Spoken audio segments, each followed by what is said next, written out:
ॐ ॐ मित्रं वयं हवामहे वरुणं सोमपीतिये जज्ञाना पूतदक्षता। हम मित्र का आह्वान करते हैं और वर्ण किए जाने योग्य का सोमपान के लिए, दोनों उत्पन्न होने वाले और पवित्र बलशाली हैं। यह ऋग्वेद के प्रथम मंडल के 23वें सूक्त का चौथा मंत्र है। इस मंत्र के देवता अर्थात दिव्य विषय मित्रा वरुणव है। इस मंत्र का छंद गायत्री तथा स्वर षड्ज है। हम मित्र का आह्वान करते हैं और वर्ण किए जाने योग्य का सोमपान के लिए। वयम मित्रम हवामहे वरुणम सोम पीतिये। जो पिछला मंत्र था वो इंद्रियों उसमें का जो दिव्य विषय थे इंद्र और वरुण थे, और इस मंत्र का जो दिव्य विषय है वो है मित्र और मतलब पिछले जो मंत्र था उनका दिव्य विषय इंद्र और वायु थे। इस मंत्र का जो दिव्य विषय है वो मित्र और वरुण। अब देखिए, ये जो अगर हम देखेंगे, अगर आप बहुत सारी डॉक्यूमेंट्री है वेद के बारे में, अगर उन डॉक्यूमेंट्री को आप सुनेंगे तो उसमें आपको मालूम चलेगा, या देखेंगे उन डॉक्यूमेंट्रीज को तो उसमें बोला जाएगा कि ऋग्वेद में जो बात की गई है वो बात की गई है अग्नि की, आग की बात की गई है, वरुण देव की बात की गई है, मित्र की बात की गई है। ये सब ऐसा ऐसा बताया जाता है, लेकिन एक्चुअल में ये किसी की बात नहीं की गई है। ये उनकी विशेषताओं की बात की गई है, किसी इंसान की बात यहाँ पे की ही नहीं गई है। यहाँ पे जो भी बात की गई है, जैसे कि बोला जाता है कि ऋग्वेद हमेशा परिभाषाओं का ग्रंथ है, तो अगर परिभाषाओं का ग्रंथ है तो वहां पे इतिहास की कोई बात ही नहीं। परिभाषा मतलब क्या? मित्र की परिभाषा क्या है, इंद्र की परिभाषा क्या है, अग्नि की परिभाषा क्या है, वरुण की परिभाषा क्या है, ये उनकी विशेषताओं की बात की गई। तो यहाँ पे जो बात की गई है मित्र और वरुण, अगर हम देखेंगे वेद में बहुत जगह मित्र को वरुण के साथ साथ में लिया गया है, मित्र वरुण। सोमपान प्रजनन कर्म के लिए ईशान परब्रह्म परमात्मा सबके प्रति मित्र भाव रखने वाले मित्र अपने और सत्कर्मों के कारण सबके लिए अनुगमनी वरुण को पुकारता है।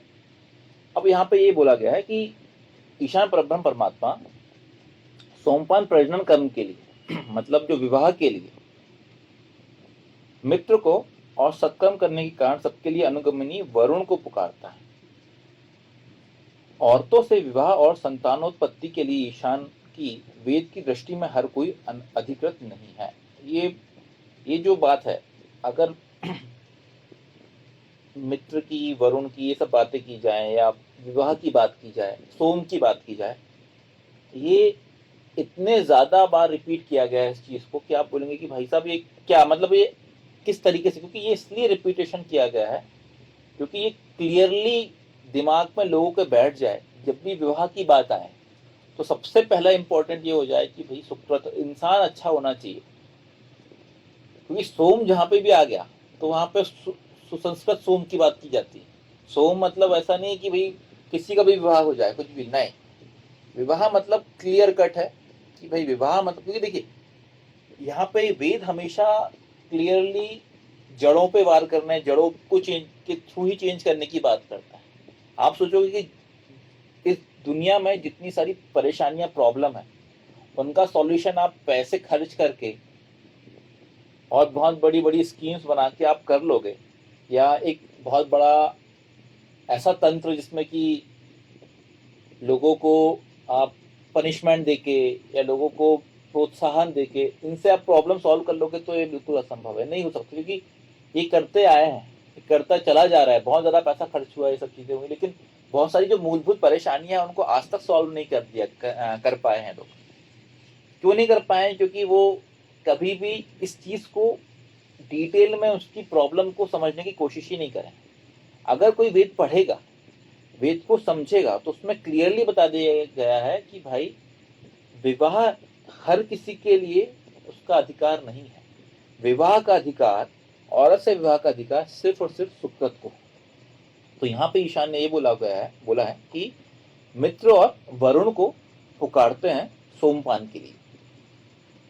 जिस व्यक्ति के अंदर किसी के प्रति वैमनस्य, ईर्ष्या, शत्रुत्व की भावना ना पाई जाए, जो जनहित के लिए प्रत्येक व्यक्ति के प्रति मित्रता का भाव रखता हो, वह अपनी पत्नी से भी अच्छा व्यवहार कर पाएगा और अपनी संतानों को अच्छे संस्कार दे पाएगा। तो यहाँ पे देखिए मित्र की बात की गई है। मित्र को क्यों बोला गया है? क्योंकि मित्र एक ऐसा इंसान जो कि लोगों के प्रति वैमनस्य, ईर्ष्या, शत्रुत्व की भावना ना रखता हो, एक ऐसा इंसान, वो मित्र, उसकी मतलब ये मित्र एक विशेषता है।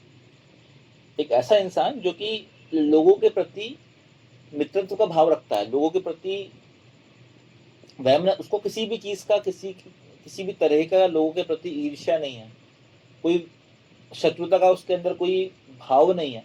ऐसा ऐसा इंसान मित्र होता। तो ये जो इंसान है जिसका नेचर मित्र वाला है, वो उसको बोला गया है कि भाई आपको विवाह का अधिकार है। ऑब्वियसली मित्र और वरुण जो है ये हमेशा ये सुकृत की कैटेगरी में ही आएंगे, क्योंकि इमाम नारिम सुकृत धात जो है वो यही है। अब सुकृत को अगर आप लेंगे तो सुकृत में जो कैटेगराइज करेंगे तो मित्र, वरुण भी उसमें, या इंद्र और वायु, ये सब चीज सुकृत की कैटेगरी में जाएंगे। क्योंकि सुकृत अपने आप में आप ये बोल सकते हैं कि बड़ा एक पैरीमीटर है, मतलब एक बड़ा क्षेत्र है, उसके अंदर फिर सारे के सारे आ जाते हैं। सुकृत एक अच्छा कर्म करने वाला, तो अच्छा कर्म करने वाला इंसान मित्र भी है, वरुण भी है, इंद्र भी है, अग्नि भी है, वायु भी है, ये सारे सुकृत की कैटेगरी में आते हैं। तो यहाँ पे ये बोला गया है कि ऐसा इंसान ही पत्नी के साथ अच्छा व्यवहार कर पाएगा और अपनी संतानों को अच्छे संस्कार दे पाएगा और उनका भविष्य सुखमय बनाते हुए समाज और विश्व के को अच्छे नागरिक प्रदान कर पाएगा। यही भूमिका सबके द्वारा वर्ण किए जाने योग्य वरुण की भी है। इसलिए ईशान यहाँ मित्र और वरुण दोनों को सोमपान, प्रजनन कर्म, दाम्पत्य कर्म के लिए पुकार रहा है। तो अब यहाँ पे बहुत क्लियर है भाई कि अगर ईशान ने यहाँ पे बोला है कि आप इसके एलिजिबिलिटी, यहाँ देखिए जैसे कि अपने यहाँ पर टेस्ट होते हैं, अभी सारे ही सरकारी नौकरियों के लिए आपको टेस्ट देने पड़ते हैं। एलिजिबिलिटी टेस्ट होता है, pre eligibility test, PET, NET, national eligibility test, NET, सारे सबके लिए आपको एलिजिबिलिटी टेस्ट देना पड़ता है, तब जाके आपको नौकरी मिलती है। तो विवाह के लिए ईशान ने यहाँ पे एलिजिबिलिटी टेस्ट रख के रखा हुआ है कि भाई आपको सुकृत होना है, आपको मित्र बनना है, आपको वरुण बनना है, आपको इंद्र बनना है, आपको वायु बनना है, आपको अग्नि बनना है, तब आप एलिजिबिलिटी टेस्ट पास होंगे और तब आप विवाह कर सकते हैं। क्योंकि ये जब आप एलिजिबिलिटी टेस्ट पास करेंगे तो आपको पता है कि आपको अपनी पत्नी के साथ कैसा व्यवहार करना है, आगे चल के आपकी जो संतानें होंगी उनका जीवन को आपको कैसे सही डायरेक्शन पे लेके जाना है, कैसे उनको एक अच्छा नागरिक बनाना है। ये आप तभी कर पाएंगे जब आपने वो ट्रेनिंग लेके रखे हुए, आप वो एलिजिबिलिटी टेस्ट पास करते हैं। तो ईशान की नज़र में जो एलिजिबिलिटी टेस्ट है ये बहुत क्लियर है विवाह के लिए, क्योंकि विवाह से पूरा का पूरा आगे का भविष्य, आगे का जो समाज है या आगे का विश्व है वो उससे कनेक्टेड है। तो कर्मवंतु विश्वमार्यम की जो बात होती है उसकी जो इकाई है वो है आपके दंपति, पति पत्नी, और उनका जो विवाह के बाद जो आपके बच्चे आते हैं वो सब चीज़ें कनेक्टेड उसी से हैं। अब मुझे बताइए कि आज की डेट में हम अगर सारे जो पुरुष हैं जो विवाह के योग्य हैं, वो अगर सारे के सारे अच्छे इंसान बन जाए, पूरे दुनिया के पुरुष जो हैं अगर सुकृत बन जाए, तो आप देखेंगे ऑटोमेटिकली जो अगली जो जनरेशन आने वाली है वो दुनिया की सबसे अच्छी जनरेशन हो जाएगी। उस दुनिया में सारी जो परेशानियां हैं, आप जो आतंकवाद की बात करते हैं, चोरी चपाटी, जो दुनिया की जो भी परेशानियां, जो भी बोल दो आप, बलात्कारी, दुनिया का जो भी आप बोल दो कि जो परेशानी का जो प्रॉब्लम है, वो सारे के सारी प्रॉब्लम इस पर्टिकुलर एक चीज से सॉल्व की जा सकती है। कंडीशन ये कि इंसान जो है, जो पुरुष है जो विवाह कर रहा है, वो एलिजिबल है। तो हम लोग क्या है, कभी भी इस एलिजिबिलिटी हमारे लिए क्या है, आज की डेट में जो समाज है, समाज के लिए एलिजिबिलिटी टेस्ट है सरकारी नौकरी, या अच्छा बिजनेस, या बढ़िया पैसा, फैमिली वेल, संपन्न, एकदम पूरी तरह से पैसे वाली, घर में गाड़ी है, अच्छा पैसा है, लड़के की सरकारी नौकरी है, जो भी जॉब है, अच्छा पैसा कमा रहा है लाखों में, ये है आज की डेट में एलिजिबिलिटी। तो अगर ये एलिजिबिलिटी आपकी है ना, और ईशान की एलिजिबिलिटी है जो हम यहाँ पे बात कर रहे हैं, अगर आप ये एलिजिबिलिटी समाज की एलिजिबिलिटी रखेंगे तो आप रेडी हो जाइए कि आपका जो आगे का जनरेशन आने वाला है, या आगे का जनरेशन तो छोड़ दो, कई बार तो आगे का जनरेशन भी नहीं आ पाता, विद इन 1 और 2 ईयर्स, 1 या 2 साल के अंदर अंदर वो जो शादी है उसमें दिक्कत आने लग जाती है, वही सेपरेशन का चले जाते हैं। तो उसमें आपने जितना भी क्योंकि आपकी एलिजिबिलिटी ही सही नहीं थी। आपने क्या देखा, आपने देखे कि भाई बहुत संपन्न परिवार है, अच्छा पैसा है, सब कुछ है, क्या दिक्कत है, लड़का अच्छा है, सब चीज़ अच्छी है, आपने ये देखा, क्योंकि आपकी क्राइटेरिया क्या थी, आपका क्राइटेरिया ये सब चीज़ था।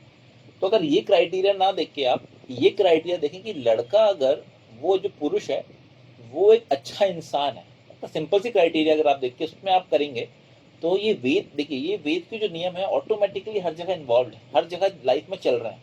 आप देखेंगे कि वो एक इंसान से अगर आप शादी करा देंगे ना, तो कल को होगा कि वो ही बंदा इतना सक्षम बनेगा कि वो खुद ही उसको सारी नौकरियां, सारा पैसा, सब कुछ आ जाएगा। ऐसे बहुत सारे एग्जाम्पल आप देख सकते हैं कि अच्छा इंसान से अगर आपने, जो लोग समझदार होते हैं, आप देखेंगे कि बुजुर्गों में काफी लोग समझदार, हमारे सामने कुछ एग्जाम्पल्स हैं जिसमें कि बिना कोई नौकरी के भी, बिना नौकरी, बिना उसके भी शादी करा दी गई लड़की की, ये देखिए कि लड़का समझदार है, लड़का अच्छा है, परिवार अच्छा है, मतलब फाइनेंशियली नहीं, व्यवहारिक अच्छा है, इंसान अच्छा है, तो ऑटोमेटिकली मालूम चला आगे चल के कि वो जो लड़का है वो बहुत ज़्यादा सक्षम बन गया, ऑटोमेटिकली उसके पास बहुत ज़्यादा पैसा भी आ गया, धन आ गया, सब चीज़ आ जाती है ऑटोमेटिकली। ये सृष्टि के नियम, अगर आप उन नियमों के हिसाब से चलेंगे तो देखेंगे ऑटोमेटिकली वो चीज़ें कन्वर्ट हो जाएंगी। तो यही इंपॉर्टेंट है कि आप ईशान के क्राइटेरिया एलिजिबिलिटी पे काम करें, ना कि ये समाज की जो चलने वाली चीज़ें हैं इनमें पढ़ें। इनमें आप पढ़ेंगे तो आपको मालूम चलेगा कि भाई कुछ ना कुछ परेशानी आगे चल के आ जाएंगी, तो उससे जीवन खराब होता है। सबसे इंपॉर्टेंट है कि किसी का जीवन खराब नहीं होना चाहिए आपके डिसीजन के कारण।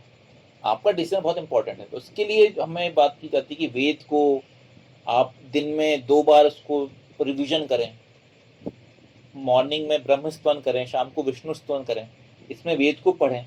ये क्यों बोला गया है? इसलिए बोला गया कि कभी भी जो टाइम पर डिसीजन, देखिए जिस टाइम में डिसीजन मेकिंग है ना, उस टाइम में आपको तुरंत डिसीजन मेकिंग करना पड़ता है, लेकिन जो डिसीजन मेकिंग के लिए जो टाइम है, मतलब जो आप प्रैक्टिस कर रहे हैं, जो आपका, इसको क्या बोलेंगे आप, कि आप जब पहले से उसका प्रिपरेशन कर रहे हैं, वो ये आपके स्तवन है, वो ये सब चीज़ें हैं। क्यों? क्योंकि उस पर्टिकुलर टाइम में तब आप बैठ के वेद नहीं खोलेंगे कि अरे यार क्या लिखा है बताऊं उसमें, ऐसा नहीं करेंगे आप। तब आपके सामने सीधे सीधे परिस्थिति रहेंगी, वो परिस्थिति में आपको तुरंत एक्शन लेना पड़ेगा, तब आप वेद को बैठ के लिखेंगे यार इसमें इसके बारे में क्या लिखा है। इसलिए बोला गया कि वेद को आप रिपीटेटिव तरीके से आप हमेशा उसको अपने जीवन में अप्लाई करें। वो अप्लाई करने का मतलब क्या है, वो यही है कि जब टाइम में कुछ चीज़ प्रॉब्लम आए तो आपका दिमाग उतना तुरंत रेडी हो जाए कि भाई हाँ ये ऐसा करना चाहिए, ये गलत नहीं, ये सही है, ये गलत है, ये सही है, ये आपको डिसीजन तुरंत लेना है। तो डिसीजन मेकिंग तब लेने के लिए आपका जो प्रिपरेशन है, वेद सुबह शाम आपसे करवाता है कि आप उन नियमों से हमेशा भली भांति परिचित हर वक्त रहें, ताकि जब परिस्थिति आए तो आप वहां पे आगे अगल बगल ना देखें कि भैया अब क्या करूं मैं। नहीं, परिस्थिति के लिए आपको हमेशा रेडी रहना है। वो रेडी रहेंगे आप वेद को हमेशा अपने लाइफ में अप्लाई करते हुए। वेद को आपको ऐसा नहीं पढ़ना है कि मैंने पढ़ लिया बस, मैंने वेद मंत्र पढ़ लिया और बाद में जाके काम मैं वही कर रहा हूँ जो कि नहीं करना था, मैं बैठ देख रहा हूँ कि यार कौन का पैसा वाला है, कौन क्या नहीं। आपको वही करना है जो कि वेद के हिसाब से बोला गया है, उसके हिसाब से। और वो कब करेंगे आप? जब उसको अप्लाई करेंगे डेली, अपने मन मस्तिष्क में उस चीज़ों को बार बार जमा करेंगे, उसको इकट्ठा करेंगे दिमाग में, पूरी तरह से अप्लाई करेंगे अपने दिमाग में, तभी आपके कर्मों में वो अप्लाई होता है। प्रॉब्लम क्या होती है, हम लोग वेद मंत्रों को पढ़ के, वेद को स्तन में लेके सुबह शाम हम लेके उस चीज़ को भूल जाते हैं, और काम जब हम करते हैं वो उस पर हम अप्लाई नहीं करते। तो अगर ये आप कर रहे हैं तो आपका जो स्तन है या जो भी आप वेद को पढ़ने का जो कार्य कर रहे हैं वो व्यर्थ है, क्योंकि पूरा जो खेल है वो कर्मों का है, ना कि ज्ञान लेने का। बहुत ज़्यादा ज्ञानी व्यक्ति हो सकते हैं आप, आपको वेद का बहुत ज़्यादा ज्ञान हो सकता है, लेकिन अनटिल अनलेस उस ज्ञान को आप अपने कर्मों में परिवर्तित नहीं करते तो फिर कोई काम का नहीं है वो ज्ञान। क्योंकि पूरा जो दुनिया है, विश्व है, वो चलती है कर्म पे, आपके ज्ञान पे कुछ नहीं चलता। आप कितने ही ज्ञानी हो सकते हैं, लेकिन काम होगा क्या? आपके कर्मों से। तो आपको ये जो ज्ञान है उसको कर्मों में कन्वर्ट करना ही पड़ेगा। प्रॉब्लम यही आती है कि हम अपने कर्मों में कन्वर्ट नहीं कर पाते। कर्म करते टाइम हम उस चीज को शायद मिस कर जाते हैं, भूल जाते हैं, जो भी है, क्या करते हैं हमें नहीं पता, लेकिन हमें कर्मों के टाइम में इस चीज को हमेशा ध्यान रखना कि भाई जो मैं समझ रहा हूँ, मैं पढ़ रहा हूँ वेद के हिसाब से, उसको मैं कर्मों में अप्लाई कर पा रहा हूँ कि नहीं। ये अगर हम देखें तो हम अपने लाइफ में बहुत ज्यादा चेंजेस पा सकते हैं। दोनों उत्पन्न होने वाले और पवित्र बलशाली हैं। जज्ञाना पूत दक्षता, यह मंत्र स्पष्ट कर रहा है कि मित्र और वरुण दोनों ही सामान्य मानव हैं जो उत्पन्न होने वाले हैं, किंतु वेद पर आचरण, धर्माचरण और सत्कर्मों के पालन के कारण वे पवित्र बलशाली बने हैं। वे कमजोर, कायर नहीं हैं, अपितु ईशान परब्रह्म परमात्मा द्वारा उन्हें जो भूमिका सौंपी गई है उसका निर्वहन कर सकने हेतु पूरी तरह सक्षम समर्थ है। मित्र और जो वरुण है वो बिल्कुल सामान्य इंसान है। अगर भगवान राम, भगवान कृष्ण का भी एग्जाम्पल लें तो उन्होंने भी वैसे ही पैदा हुए थे जैसे सब लोग पैदा हुए थे, वो भी नॉर्मल पैदा हुए थे, वो कोई एक्स्ट्रा ऑर्डिनरी पैदा कोई नहीं हुआ है। वेद यही बात करता है कि आपको एक्स्ट्रा ऑर्डिनरी अपने कर्मों के माध्यम से बनना है। हर कोई पैदा वैसे ही होगा, हर कोई पूरा जीवन वही स्टार्ट करेगा जैसा बाकी लोग स्टार्ट करते हैं। राक्षस भी वैसे ही स्टार्ट करेगा जीवन, जैसा एक बाद में चल के एक अच्छा इंसान बनेगा वो भी वही जीवन स्टार्ट करेगा। लेकिन क्या है, चेंजेस कहाँ आते हैं? चेंजेस आते हैं आपके सत्कर्मों के माध्यम से। आपको क्या संस्कार मिले हैं, आपने क्या अप्लाई करे अपने लाइफ में, उस पर आता है पूरा। तो मानव हित, जनहित, विश्वित हेतु जन सामान्य से ही लोगों को उठकर अपने आप को योग्य और सक्षम बनाना होगा। तो भाई अगर आपको अपना जीवन में एक अच्छा काम करना, एक अच्छा इंसान बनना है, मित्र और वरुण बनना है, तो आपको, क्योंकि जो वेद है वो जनहित की ही बात करता है। कर्मवंतो विश्वमार्यम, जो आपका जो हमारा जो जीवन उद्देश्य है वो यही है कि अपने आप तक नहीं है, वो जीवन उद्देश्य विश्व के लिए है, विश्व की बात करता है। हम सिर्फ अपने आप से सीमित ना हो जाएं। अगर आप अपने आप से सीमित हो रहे हैं तो मतलब आप वेद पे आचरण नहीं कर रहे हैं। आपका जो स्कोप है, आपका जो दायरा है, वो हमेशा विश्व होना चाहिए। बहुत ज्यादा अच्छी विचारधारा आ सकती है, लेकिन वो विचारधारा कहाँ पे गड़बड़ हो जाएगी, जो कि सिर्फ और सिर्फ एक पर्टिकुलर जगह पे सीमित हो जाएगी। आज बहुत सारे ऐसे संस्था हैं, बहुत ज्यादा ऐसी पॉलिटिकल पार्टीज हैं जो सिर्फ और सिर्फ राष्ट्रवाद की बात करते हैं कि भाई राष्ट्रवाद नहीं। राष्ट्रवाद ठीक है, राष्ट्रवाद आपका एक स्कोप हो सकता है, लेकिन आपका स्कोप हमेशा विश्व होना चाहिए। आप सिर्फ और सिर्फ अपने लोगों तक सीमित नहीं होना, आपको अपने लोगों के माध्यम से ही विश्व को चेंज करना। अगर आप देखें आज की डेट में बहुत अच्छा एग्जांपल इसमें यह है कि आज की डेट में भारत में पैदा होने वाले जो लोग हैं वो विश्व में शासन कर रहे हैं। कैसे शासन कर रहे हैं? क्योंकि यूएस के, अमेरिका की जो यूएस की टॉप 150 500 कंपनीज में सारे जो सीईओ वगैरह बन के बैठे हुए हैं वो भारतीय ब्रेन है, वो भारत का ही मस्तिष्क है जो वहां पे बैठा हुआ है। ये बताता है कि आपके अंदर कितने सक्षम है लोग यहाँ के। बस यही बात है कि उस सक्षमता के लिए आप अगर वेद से कनेक्टेड हो जाएं तो आप सही तरीके से वैश्विक दृष्टिकोण आप स्थापित कर सकते हैं। वो जो सारे लोग हैं, वो जो सारा ब्रेन है जो हमारे यहाँ से गया हुआ है, क्योंकि देखिए उन जीन्स में, उन सब ब्रेन के जो जीन्स में वो जो बने हुए, वो जो इंसान आए हैं, वो सारा का सारा कहीं ना कहीं हमारे ही इस पर्टिकुलर समय, इसी पर्टिकुलर देश से ही तो रिलेटेड है, जो आगे चल के इतने विद्वान बन गए, इतने ज़्यादा लोगों पे आज पूरी की पूरी कंपनीज को चला रहे हैं। वो यही रीज़न है। अगर इसलिए हम बोलते हैं कि हमको अपने जो दृष्टिकोण को हमेशा वैश्विक रखना है, हमें अपने आप तक सीमित कि मुझे अपना बस बनना है, ऐसा नहीं करना कि मुझे मैं अच्छा बन जाऊँ बस काम खत्म, नहीं। आपको पूरे के पूरा विश्व के तरीके से सोचना है, क्योंकि आप एक अगर अच्छे इंसान बनेंगे तो एक समय हो सकता है कि शायद जो बंदा पैदा हुआ था नॉर्मल, जो कि आज की डेट में आप देखो कि गूगल का जो सीईओ बैठा है, वो अपना बैंगलोर में पढ़ के सब करके आगे चल के वो आज वो दुनिया की टॉप कंपनीज है उसको चला रहा है। और गूगल कहीं ना कहीं से हर कोई एक बंदा कनेक्टेड है। जीमेल आईडी, आपका जो फोन आप चला रहे हो वो गूगल से कनेक्टेड है, वो गूगल का ही एंड्रॉइड फोन आप चलाते हो, तो मतलब लोगों के जेब में इस समय, लोगों के दिमाग में वो बंदा कनेक्टेड है। तो वहां पे बैठ के जो कोई डिसीजन लेगा वो इम्पैक्ट वो आपके हर एक किसी एक बंदे तक उसका इम्पैक्ट पड़ सकता है। आज अगर गूगल कोई एक पॉलिसी लेके आता है तो वो पॉलिसी से दुनिया का हर एक एंड्रॉइड फोन चलाने वाला इम्पैक्टेड है। मतलब कितना पावरफुल वो इंसान। तो उसके लिए अगर वो इस लेवल पे पहुंच गया है, कल को हम अगर हमारे बीच से कोई एक बंदा इतने ऊपर तक जाता है, तो अगर उसके पास वेद के द्वारा बताई हुई वो सारी चीज़ों को अगर वो अप्लाई करवाता है, तो आप एक्चुअल में पूरी दुनिया को, विश्व को श्रेष्ठ बनाने का काम आप कर सकते हैं। तो उसके लिए हमें अपने जो दायरा है उसको हमेशा वैश्विक रखना चाहिए, तो हम उसका सही फायदा खुद भी ले सकेंगे और जनहित को, लोगों के लिए, दूसरों को, पूरे विश्व को दे सकेंगे। तो ये मंत्र यहाँ पे मित्र और वरुण की विशेषताओं के बारे में ये बोला गया। हम मित्र का आह्वान करते हैं और वरुण किए जाने योग्य का सोमपान के लिए दोनों उत्पन्न होने वाला और पवित्र बलशाली हैं। ओम मित्रम वयम हवामहे वरुणम वरुणम सोम पीतिये जज्ञाना पूत दक्षता। ओम